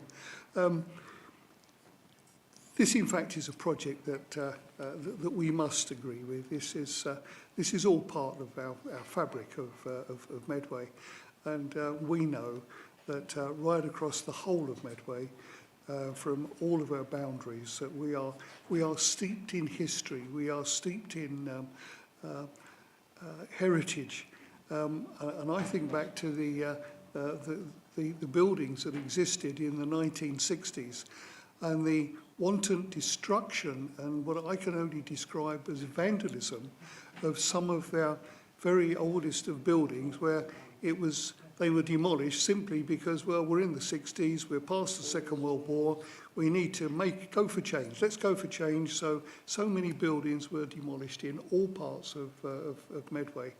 So for me, to see this building is a building that certainly needs to be looked after. As Councillor Galvin said, it's a Grade 2 listed building, and therefore we have a duty to look after it. And I fully support what is being proposed. And in fact, historically, for many years, it housed the bell. In 1922, the people of Chatham, together with the Chatham Council, actually funded the building. I think that's what they call it, the building of a bell for HMS Chatham when it was launched in 1922. When that ship was decommissioned, the bell hung in the stairwell of Chatham Town Hall, and the place where it was hung is still there for all to see. The only thing that's missing, of course, is the bell itself. But I always look at that, and when I see that, it just takes me back to the decommissioning of the last HMS Chatham, which happened during my tenure as Mayor of Medway. So I think all of us have an association with so many of our buildings across Medway that really this is one of those buildings that we need to look after. We owe it to the future generations to show what we did as a local authority today to make sure it was here for the future. Thank you, Leader. Thank you, and hopefully Councillor Isles will bring us back to the present day. I was just actually going to echo what Councillor Chitty said, and when I was mayor, I mean, the lavatory was a must-see. It had to, you were told about this lavatory, and if you had the opportunity to be at the theatre and in the what was the mayor's parlour, that's what you did. You went and you looked at this, and it was remarkable. That's all I'm going to say. They wanted to see it. But they did want to see it. You're absolutely right, Jane. Yes, you are. It had quite the reputation. Right, in despair, I turn to Councillor Filmer. Or in hope, rather, in hope. Well, I think you need a bit of clarity on this toilet, to be honest with you. And I can confirm it was definitely unisex, because I appeared down there as one of the ugly sisters in a pantomime. But you're right, Councillor Brook. That is a building that we should look after. It's a lovely building, and I think we all got fond memories of it. Briefly, Councillor Galvin. Very brief. I think from the conversation, Leader, we can see that for various reasons this building is held in great affection by people. I think it's rather ironic. We've had two items on the agenda this afternoon that have both been brought forward because of the corrosion of steelwork. And obviously splashes have won this, but it's interesting to reflect, isn't it? One lasted over 120 years, one only lasted 25. So I think the Victorians did score rather better than we've done. So I'll leave it at that. Thank you, Leader. Is that agreed? Thank you. Let's get on to a more up-to-date subject. Item 18, Councillor Isles, please. Yes, and a more serious subject. Thank you, Leader. I am presenting this report to explain and support Children's Services' request to Cabinet to approve additional funding to undertake the required essential work to rebuild its case management software by removing the signs of safety, unworkable licensed accredited forms and replacing these with bespoke simplified forms to drive sustainable strengths-based practice improvements. Following a recommendation from the outcome of the ILEX inspection in 2019, Children's Services introduced the Signs of Safety Practice Model Framework in April 2021. Casework management has subsequently been reported using accredited forms purchased under licence from the signs of safety owner, ILIA. As the report explains, concerns around the use of these forms was immediately raised about the significant challenges experienced by users. Challenges that have had an ongoing impact on staff morale, but more significantly have hampered practice improvement across the service area. The forms are time-consuming, difficult to understand, cause ineffectual casework analysis, and ultimately do not meet service requirements. The use of the forms has considerably attracted repeated criticism in external reviews by Ofsted and other external organisations the service has engaged. It is important to note that throughout the use of these accredited forms, alterations could not be made without the consent of ILIA. Requests to change the forms and the ongoing work with ILIA to address challenges has been unsuccessful.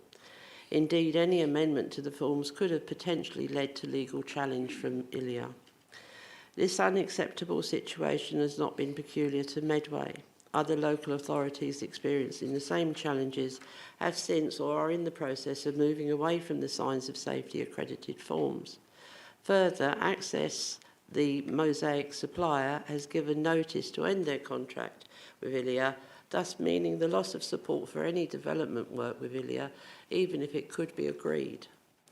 Clearly, the service cannot continue with such an impractical situation, which is significantly affecting our improvement journey and therefore potentially threatening a successful Ofsted inspection. An alternative solution, therefore, must be found. Fortunately, and through further negotiations, ILIA have now agreed to allow us to alter the forms. A licence has been put in place for 1 year, which is to be reviewed and, if necessary, extended, to transition away from the accredited forms and into our own set of in-house forms. Children's Services recognises the scale of work involved in this project to achieve a robust and user-friendly recording system and provide to Cabinet, in Appendix 1 of the report, an illustration of the forms and workflow timeline and the approach that will be used. Cabinet is provided with 3 options, 3.2, 3.3, 3.3.1 and 3.4 in the report, and are respectfully recommended to approve 3.4 in the report in order to fund this critical piece of work. I am confident my leadership team will deliver a successful outcome and therefore fully support the recommendation outlined at 3.4 of the report. I now move the recommendations as stated at 10.1, 10.2 on page 172 of the report. Thank you. Thank you, Leader, and thank you, Councillor Isles, for presenting the report, a report which I fully support. It does, in fact, outline the need for us as a local authority to move forward, particularly within adults and children's services. And just looking at on page 167, paragraph 3.3, it actually outlines that the Children and Adult Systems team have the knowledge and technical skills to complete the work meaning the new forms, etc. However, they also support 3 other systems used by adult services, youth services, education and SEND. If the team were to reconfigure Mosaic and build the new forms for children's services in the timescale required, they would not be able to maintain support and develop the other systems and divisions. So it is important that we go forward.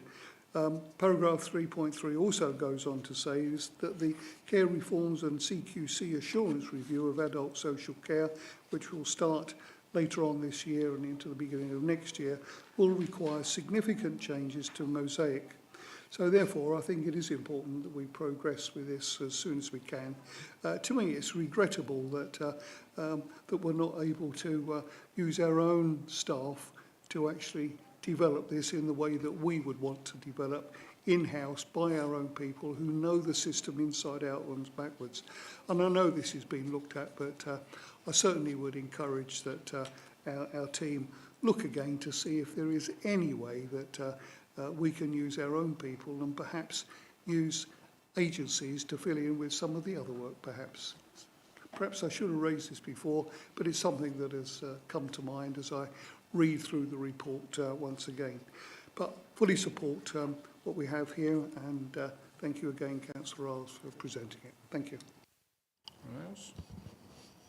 It is, just some comments from me, it is irritating that we have to make this sort of investment, but we have to. It's absolutely essential for the reasons that have been set out.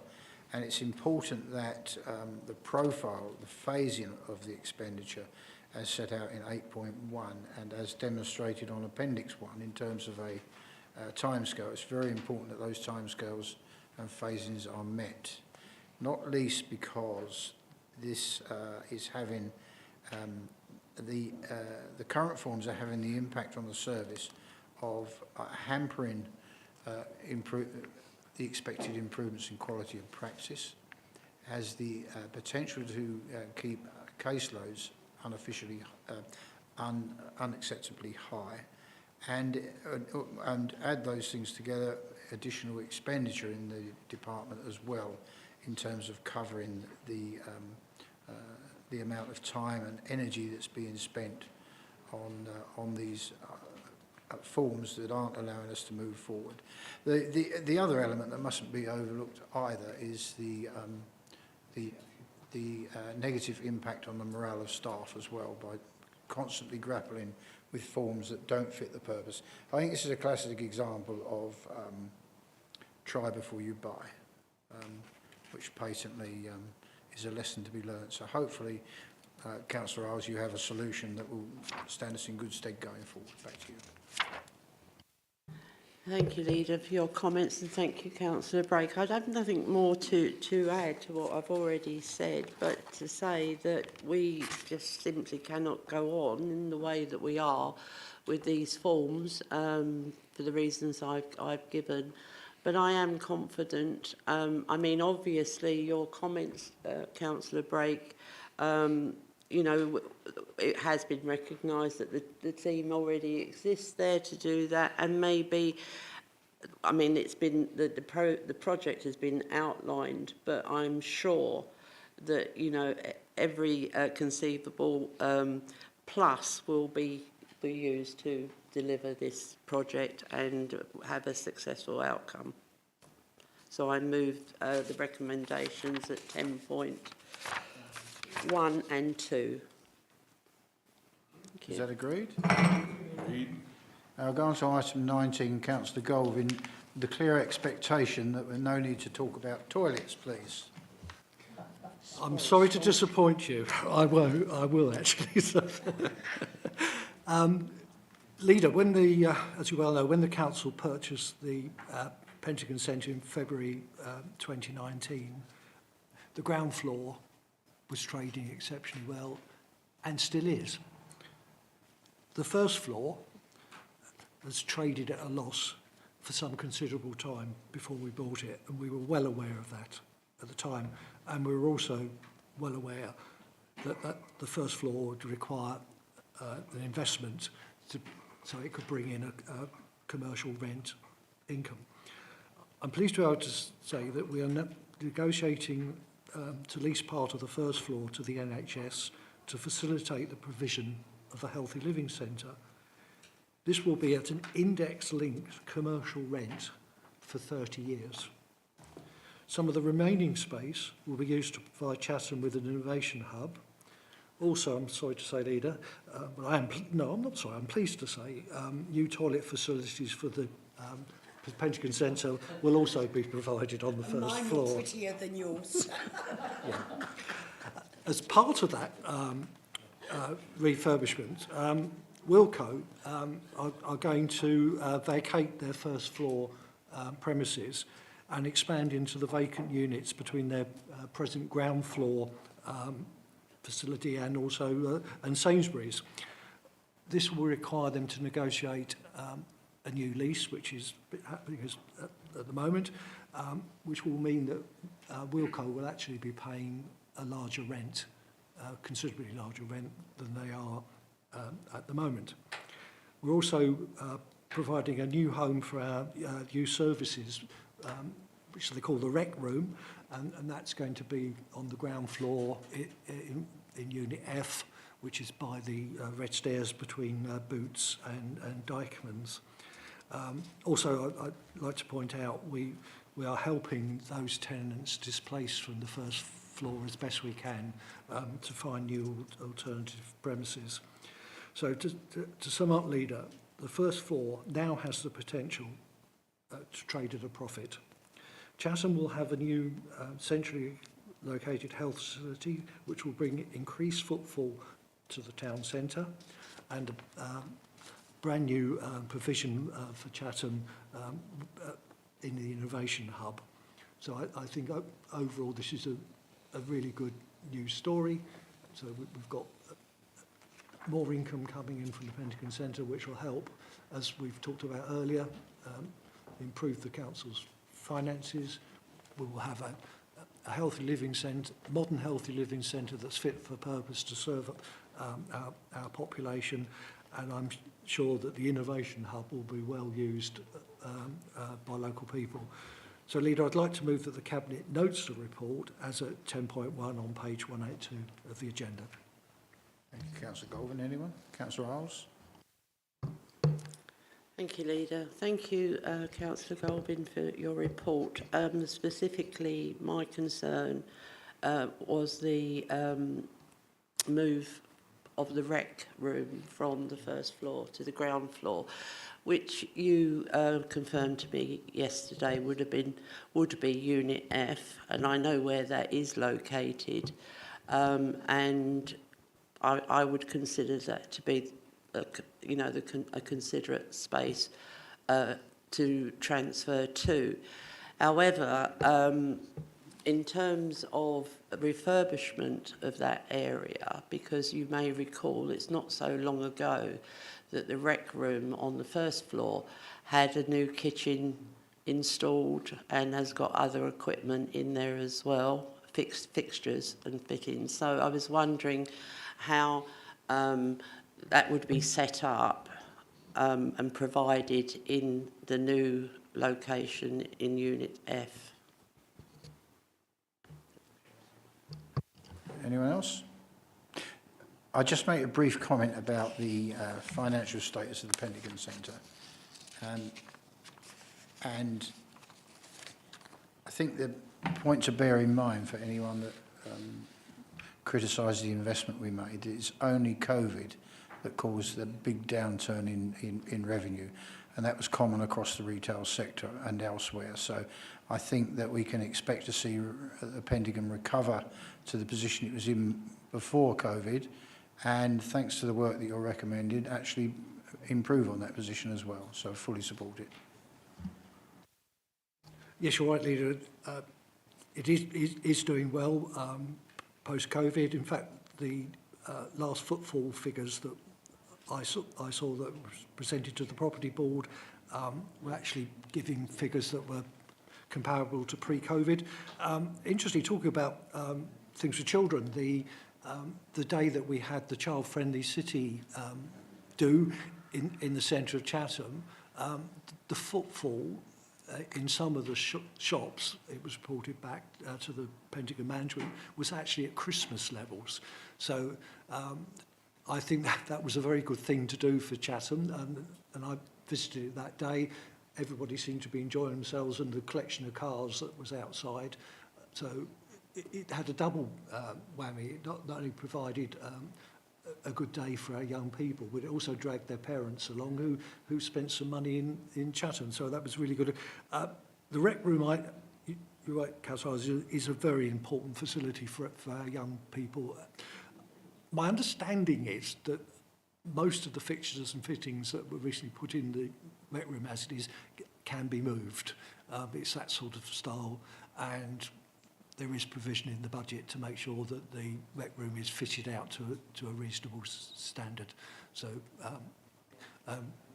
happy to, outside of this meeting, to meet with you and also youth services, and we can make sure that everything is done properly to make sure that we have a first class. I think we will have a better facility then, because they will have much more space, because actually that unit is over 2 floors, although we only see the ground floor, but there's a staircase at the back, so they've got a much bigger space for our young people to use. So I think that again will be another really good facility for Chatham. Thank you, Leader. Thank you, Councillor Golding. Is that agreed? Agreed. Go to item 20. Councillor Hackwell, please. Thank you, Leader. It gives me pleasure to present this report for the 6-month review from January to June 22 for Kyndi, as is required in the terms of the trading of the LATCO. First and foremost, I'd like to thank Councillor Doe for his stewardship over the last few years of Kyndi. He's now resigned as the chairman of the board, but really like to say thank you for bringing it back into profitability. It's the second year in a row that Kyndi has been profitable. So that's the first thing to say. Just a few highlights of the report regarding the CCTV. That Kyndi's provide the CCTV for Medway and Gravesham. Gravesham are very happy with the service. And just recently, we've upgraded the CCTV to digital in Twiddle, Strood, Rochester and parts of Chatham. So it's an ever-improving service. The second point I'd like to make about the telecare system. Telecare have been working with adult services in trialling a Canary care system, which is a system that's looking at vulnerable adults sort of inobtrusively, a bit like the CCTV systems that we talked about earlier. And in the small trial, it's provided some evidence that some people are coping so well they don't need a package of care, whereas other people will require residential care because it's been identified they're wandering about at night and potentially leaving the premises. So it does a double-edged sword. And there's also others that don't require waking night support. So it's identified in the small trial that we've done that there's a potential that will save us about £160,000 a year on providing care for people that we don't need to provide. So it's a very good trial. And finally, I'd just like to highlight the recruitment side of the business has now transferred away from Kyndi as of the 1st of April. It's now back in-house with the HR department, but that will reduce the profitability for Kyndi for 22-23 because they've lost a sizable chunk of their business. And finally, I'll ask the Cabinet to note the report as set out on section 11 on page 186. Thank you. Thank you, Councillor Hackwell. Anyway, Councillor Brake, please. Thank you, Leader, and thank you, Councillor Hackwell, for the report. Just like to pick up on the points that were made relative to the telecare systems for use really for adult side. In fact, I think back and really it was that sector that was in-house within Medway Council that really was the starting point for what we see Kyndi today. Always a very successful part of the of our work programme within Medway, and certainly in very safe and caring hands with Kyndi, and that pleases me no end. But of course, we talk about the system for use with adult social care, but to me the spin-off from this is something that I've always championed, and that is that by greater use of the telecare systems, what we can actually do, in fact, is to free up the time spent by young carers who are looking after their parents and loved ones within their families. Now, the truth is that none of these children would ever like to go away from that model where they're helping to look after parents, uncles, aunts and grandparents. But I've always believed that what we can provide by the telecare systems is an opportunity that we can demonstrate to young people that we are taking care or helping to take care of their family members in adulthood. That actually gives young people, gives them back some of their childhood so that they can go out and enjoy many of the things that other young carers and children are doing, such things as doing swimming and playing basketball or netball or playing cricket or going to scouts, the guides, or going to youth clubs. All of those activities are now available to these young people because we can demonstrate to those young people that we can be a part of looking after the adult members in their family that need that care as well. So in Kyndi's care, I leave it to you. Thank you. Thank you. Who was speaking? Who was next? Councillor Golding, sorry. Thank you, Leader. I'd just like to thank Kyndi for the improvement in the CCTV service. The new cameras that we've got now are a vast improvement on what we had before. The picture's much clearer. The cameras are easy to be scanned, can be scanned remotely and panned in. And that improvement has enabled police colleagues to make a number of arrests and indeed have prosecutions that have partly been based on the CCTV evidence. So that's been a real benefit to fighting crime in Medway. Councillor Hack will also mention the upgrade to a digital service. Now that is also going to help police colleagues because in the past when they wanted to access CCTV footage, the footage had to be downloaded onto a CD disc and somebody had to go from the police station along to the bunker to collect the disc and then take it back to the police station. Well, now they will be able to download that and view it remotely at the police station. So, you know, police officers won't have to be driving backwards and forwards across Medway to do it. I can also confirm, because I've met up with my opposite number in Gresham recently, that Gresham Council are very happy with the system as well, and were very pleased with the service that's been offered by Kyndi. So, all in all, from a community safety point of view, I'm very happy with the setup, and as I say, my opposite number at Gresham is as well. Thank you, Leader. Very good. Anyone else? Back to you, Councillor Hackwell. Thank you, Leader, and thank you, colleagues, for your comments. All I'd like to do really is recommend to the Cabinet as asked to note the 6 monthly performance report for Kyndi for the period of Q4 2021-2022 and Q1 2022-23, as set out in section 11.1. Thank you. Is that agreed? And final item 22, household support grant. Councillor Hackwell. Thank you, Leader. I'd like to, this has been brought as an urgent matter to the Cabinet, and I'd like to ask the Cabinet to look at the report. Another £2.2 million has been allocated to Medway from the household support grant to support families from the 1st of October 2022 through to the end of the financial year. This time, there is no specific ring fencing for specific cohorts of people, like in the previous ones we had old age pensioners and children, but the guidance does recommend that authorities should explore ways to support disabled people. So the application form has been extended to include if claimants are in receipt of disability benefits. If so, the award will be increased. Medway Go will be operational during the Christmas holidays, funded from the Holiday Activity and Food Fund.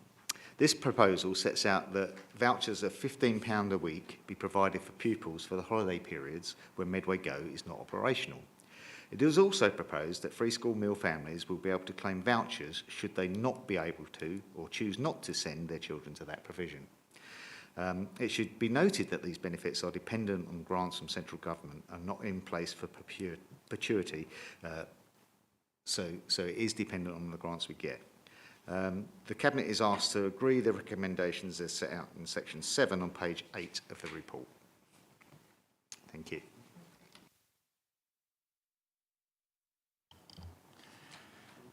I think this is a really good scheme that we are delivering with government money, which is time limited, as you point out, Councillor Hackwell. There has been some misunderstanding about the scheme. There has been some mischief making about the scheme.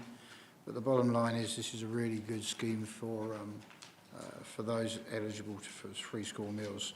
And as the recommendations set out, we will make sure the construct going forward is the right one. Anything further? Is that agreed then?